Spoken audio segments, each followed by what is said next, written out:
பாருங்க, மத்திய எழுது சுவிசேஷத்திலையும் கூட 27ஆம் அதிகாரம் 46ஆம் வசனத்திலையும், அதே போல அடுத்தது மார்க் எழுதுற சுவிசேஷம் 15ஆம் அதிகாரம் 34ஆம் வசனத்திலே, இந்த இரண்டு வசனத்திலையும் கூட ஆண்டவர் இயேசு கிறிஸ்து அந்த நேரத்திலையும் கூட 9ஆம் மணி நேரத்திலே இயேசு ஏலி ஏலி லாமா சப்தகானி என்று மிகுந்த சத்தமிட்டு கூப்பிட்டார். அதற்கு என் தேவனே என்று ஏன் என்னை கைவிட்டீர் என்று அர்த்தமா. பாருங்க, இதற்கு ஒரு ஜெபம் உண்டு. எல்லா நேரங்களிலும் நம்ம ஜெபிக்கிறவர்களாய் நாம் என்ன செய்யணும்? காணப்படணும். எந்த நேரத்திலையும் கூட நாம் என்ன செய்யணும்? ஒரு ஜெபிக்கிறவர்களாய் நாம் என்ன செய்யணும்? காணப்படணும். நம்முடைய ஜெபங்கள் எப்படிப்பட்டதா இருக்கணும் பாருங்க. நாம் எப்பொழுதும் தன்னை தாழ்த்துகிறவர்களாய் நாம் என்ன செய்யணும்? ஜெபிக்க வேண்டும். நம்மளை எவ்வளவுதான் துன்பப்படுத்தலாம் மற்றவர்கள், மனிதர்கள் நம்மளை எவ்வளவுதான் துன்பப்படுத்தலாம், எவ்வளவுதான் பேசலாம், நமக்கு முன்பாக நன்றாக பேசுவார்கள். ஆனாலும் கூட நம்ம தூரத்துல போனோடனே நம்மளை விட்டவனே இருந்து செய்வாங்க, வீணான வார்த்தைகளை பேசுவாங்க. ஆனாலும் கூட அந்த நேரத்திலையும் கூட நாம் என்ன செய்யக்கூடாது? சோர்ந்து போகக்கூடாது. அதற்காக நாம் என்ன செய்யணும்? ஜெபிக்கணும். அது மட்டும் இல்ல, யார் எதை சொன்னாலும் கூட நாம் என்ன செய்யக்கூடாது? சோர்ந்து போகக்கூடாது. யார் எதை சொன்னாலும் எப்படி சொன்னாலும் பரவாயில்ல, நாம் என்ன செய்யக்கூடாது? சோர்ந்து போகக்கூடாது. நம்ம ஜெபத்துல தரித்திருக்கிறவர்களாய் காணப்படணும். நாம் எதை சொன்னாலும் மற்றவர்களிடத்துல போய் நாம் என்ன செய்யக்கூடாது? சொல்லக்கூடாது. அதை செய்ய இதை செய்ய என்ன சொல்லக்கூடாது? ஏதாட்டும் ஒரு வார்த்தையில நாம் என்ன செய்யக்கூடாது? சொல்லக்கூடாது. பாருங்க, அவங்க இன்னொருத்தங்கிட்ட கேட்டு இன்னொருத்தர் அவங்கள கேட்டு என்ன சொல்லிடுறாங்க? அந்த வார்த்தையை அப்படியே காத்து போல என்ன செய்யுதோ பரவி போயிடும். ஆனாலும் கூட நாம் என்ன செய்யணும்? ஒருவரை கொடுத்து நாம் என்ன செய்யக்கூடாது? பேசக்கூடாது. ஒருவரை கொடுத்து நம்ம பேசினாலும் கூட நம்ம மன கஷ்டத்தோடு கூட இருந்தாலும், நம்ம குடும்ப பிரச்சனையா இருந்தாலும், நம்முடைய பிள்ளைகளுடைய பிரச்சனைகள் இருந்தாலும், எந்த பிரச்சனையா, நம்மளுடைய கணவர்களை பற்றி பிரச்சனையா இருந்தாலும், நம்முடைய அக்கம் பக்கத்துல இருக்கிறவர்களுடைய பிரச்சனையை நம்ம மேல இருந்தாலும் கூட நாம் என்ன செய்யணும்? ஏசப்பட்டதான் சொல்லணும். நம்முடைய ஜெபத்தை யார் மேல நிற்கணும்? ஏசப்பா மேலதான் நம்ம என்ன செய்யணும்? ஜெபிக்கணும். நம்முடைய ஜெபத்தை கேட்கிற தேவன் இயேசு கிறிஸ்து ஒருவர் தான். நமக்காக தான் அவர் என்ன செஞ்சிருக்கிறாரு? சிலுவையில மரித்து கொண்டிருக்கிறார். அதனால நாம் என்ன செய்யணும்? ஏசப்பா ஒருவர்கிட்ட தான் நம்ம என்ன செய்யணும்? அந்த ஜெபங்களை நாம் என்ன செய்யணும்?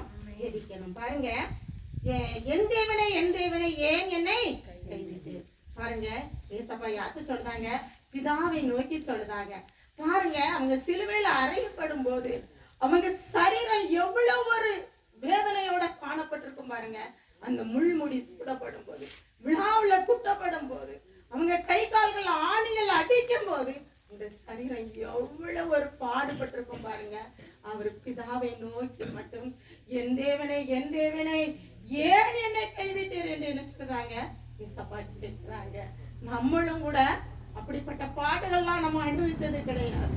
ஆனாலும் கூட அப்படிப்பட்ட பாடுகள் ஏசப்பா என்ன செஞ்சிருக்காங்க? சிலுவையில அரைஞ்சிருக்கிறாங்க. எல்லாவற்றையும் வார்த்தையிலும் கூட சொல்லி என் தேவனே ஏன் என்னை கைவிட்டீர்.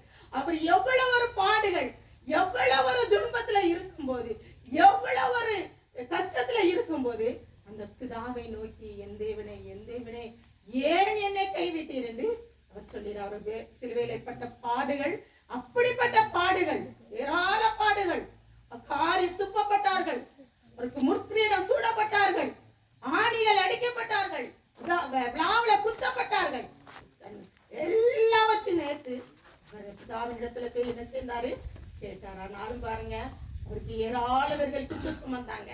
எல்லாரும் அவர்களை நிந்தித்தாங்க, எல்லாரும் அவரை தூசித்தார்கள், வீணான வார்த்தைகளை சொல்லி தூசித்தார்கள். ஆனாலும் கூட அவர் என்ன செய்யல? அவர் ஒன்றுக்கும் ஒண்ணுமே நினைக்கல. ஒரு தவறு கூட அவர் என்ன செய்யல. ஆனாலும் கூட ஒரு தவறு செய்யாத சுத்த கண்ணன் அவர் கூட அந்த சிலுவையில என்ன செஞ்சாங்க? தொங்க விட்டாங்க. நாம் ஒவ்வொரு நாளும் நாம் என்ன செய்யலாம்? குற்றங்களை செய்வோம். நம்முடைய குற்றங்களை நாம் என்ன செய்யணும்? ஒவ்வொரு நாளும் அறிக்கையிடணும். என் தேவனே ஏன் கைவிட்டீர் அப்படின்னு சொல்லும் போது நம்முடைய வாழ்க்கையில கூட நம் எத்தனை பாடுகள் வரலாம், எத்தனை நெருக்கங்கள் வரலாம், எத்தனை பிரச்சனைகள் வரலாம். நான் கூட நாம் என்ன செய்யணும்? ஆண்டவரை நோக்கி அவருடைய சமூகத்துல காத்திருக்கணும், அவரை நோக்கி ஓடணும். எப்பொழுதும் அவருடைய சமூகத்துல நாம் என்ன செய்யணும்? அவரை நோக்கி ஓடணும். நீ எனக்காக ஜெபி, நீ எனக்காக ஜெபின்னு நாம் என்ன செய்யக்கூடாது? சொல்லக்கூடாது. நமக்காக ஜெபிக்கிறதுக்கு நம்முடைய முழங்கால் முடைக்கு நாம் ஆண்டவரை நோக்கி நாம் ஜெபிக்கணும். நம்மளுக்கு பாடுகள் வரும்போது நம்ம என்ன செஞ்சிருவோம்?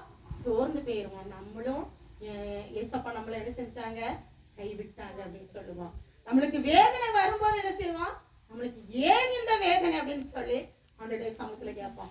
ஏசப்பா நான் ஜெபித்து ஜெபித்து பார்க்கிறேனே, எனக்கு ஏன் இந்த வேதனை அப்படின்னு நம்ம கேட்போம். சிலுவையில ஏசப்பா படாத பாடா நம்ம பட்டுருவோம். அவர் எவ்வளவுல பாடுபட்டார். நம்ம இந்த உலகத்துல தானே இருக்கோம், நாம ஏன் அந்த பாடுகள் படக்கூடாது? நம்ம மனுஷன் தானே, நம்மளை போல பாடுள்ளவர்கள் ஏராள பேர்கள் இருக்கிறாங்க. ஆனாலும் கூட அந்த பாடுகளை நினைத்து நம்ம என்ன செஞ்சிடக்கூடாது, சோர்ந்து போயிடக்கூடாது. அந்த பாடுகளை நினைத்து நாம் என்ன செஞ்சிடக்கூடாது, கலங்கி போயிடக்கூடாது. நமக்காக சிலுவையிலே இயேசப்பா எல்லாவற்றையும் சுமந்து இருக்கிறார். எல்லாவற்றையும் நம்முடைய ஆண்டவர் இயேசு கிறிஸ்து சிலுவையிலே சுமந்து இருக்கிறார். அவருடைய சமூகத்துல போய் நம்ம என்ன செய்யணும், காத்திருந்து நம்ம என்ன செய்யணும், அந்த ஜெபத்தை ஜெபிக்கணும். ஜெபிக்கும் போது கண்டிப்பா நம்மளுக்கு ஒரு விடுதலை உண்டு. அதே போல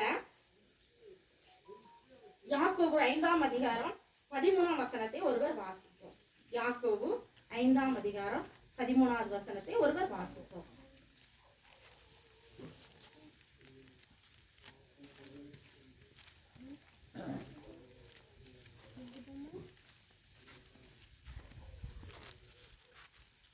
உங்களில் ஒருவன் துன்பப்பட்டால் ஜெபம் பண்ண கடவன், ஒருவன் மகிழ்ச்சியா இருந்தால் சங்கீத பாட கடவன். பாருங்க, உங்களில் ஒருவன் துன்பப்பட்டால் ஜெபம் பண்ண கடவன். பாருங்க, உங்களில் ஒருவன் துன்பப்பட்டால் ஜெபம் பண்ண கடவன். நம்மளுக்காக கொடுக்கப்படுத சங்கீத பகுதியில பாருங்க, பூரா ஜெபங்கள் தான் இருக்கும். அது ஒரு ஜெபம் உள்ளது. சங்கீத பாடல நம்ம சங்கீத புஸ்தகத்தை வாசிக்கும் போது அது ஒரு ஜெபத்துல உள்ளது. அதே போல நம்ம துன்பப்பட்டாலே நாம என்ன செய்யணும், ஜெபிக்கப்படணும். நம்ம ஜெபத்தை முதல்ல நம்ம என்ன செய்யணும், கற்றுக்கொள்ளணும்.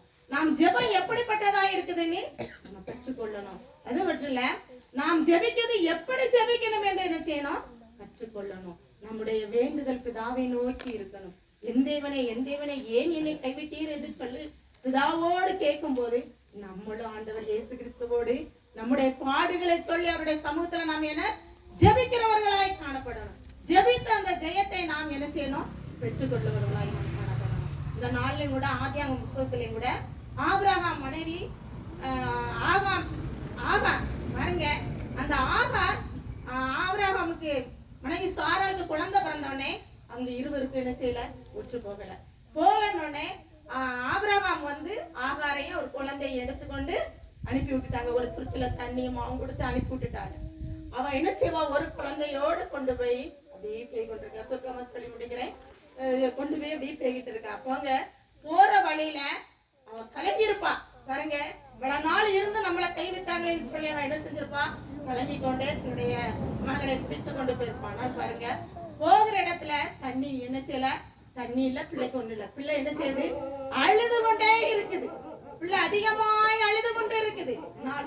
இந்த மனசு எப்படி இருக்கும், பிள்ளைகள் வேதனையோட இருக்கும் போது பிள்ளை இடத்துல ஒன்றுமே இல்லை. ஆனாலும் கூட இவன் என்ன செய்தா, எல்லாமே இயேசுவே பார்த்து கொள்வார் அப்படின்னு சொல்லி ஏசப்பா என்னிடத்துல இருக்கிறது எல்லாம் என்னோட பிள்ளைகள் கொடுத்து முடிஞ்சு என்னிடத்துல எதுவுமே இல்லை அப்படின்னு சொல்லி அவ கண்ணீரோடு இருந்தா. பாருங்க, ஒரு துருத்தில தண்ணி, ஒரு நீரூற்றாண்டில் என்ன செய்தது, தண்ணி இருந்தது. அந்த தண்ணீர் பக்கமா ஏசப்பா அந்த தண்ணீரை ஊற்றாண்டை காட்டும் போது அந்த தண்ணீரை நின்று கொடுத்தா. பாருங்க, அதே போல அந்த ஆகாயுடைய வேண்டுதலை கேட்டதை போல நம்முடைய வேண்டுதலை ஏசப்பா என்ன செய்வாங்க, கேட்பாங்க. அதே போல ஏசப்பாக்கு எத்தனை பாடுகள், எத்தனை துன்பங்கள், எத்தனை வார்த்தைகள், வீணான வார்த்தைகள், தூசண வார்த்தைகளை தூசித்த பிள்ளைகள் ஏராள மக்கள் எல்லாம் உண்டு.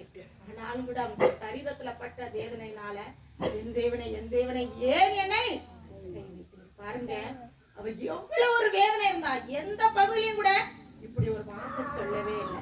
இந்த ஒரு வார்த்தை தான், 4வது வார்த்தையில தான் என் தேவனை ஏன் என்னை கைவிட்டீர். பாருங்க, எவ்வளவு ஒரு பாடு, எவ்வளவு ஒரு இருந்தா அந்த உடம்புல தாங்க முடியாத சூழ்நிலை இருந்தா பிதாவை நோக்கி என் தேவனை ஏன் என்னை கைவிட்டீர் சொல்லி பிதாவை நோக்கி சென்றார்.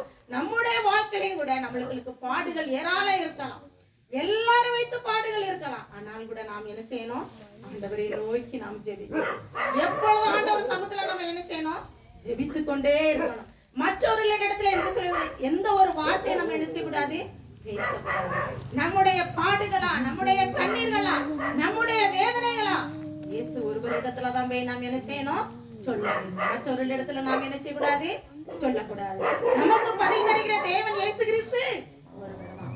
நமக்காக தான் அவர் கல்வாரி சிலுவையிலே இரத்தத்தை சிந்தினார். நம்மளுக்காக தான் அவர் ஆண்டவரே கல்வாரி சிலுவையிலே எல்லாவற்றையும் சுமந்தார். நமக்கு மீட்பு கிடைக்கிற ஒரே இடம் இயேசு கிறிஸ்து ஒருவரை நோக்கி நாம் என்ன செய்வோம்? ஜெபிப்போம். கர்த்தர் தாமே இந்த 4வது வார்த்தையை ஆசீர்வதிப்பாராக. ஆமென். நன்றி.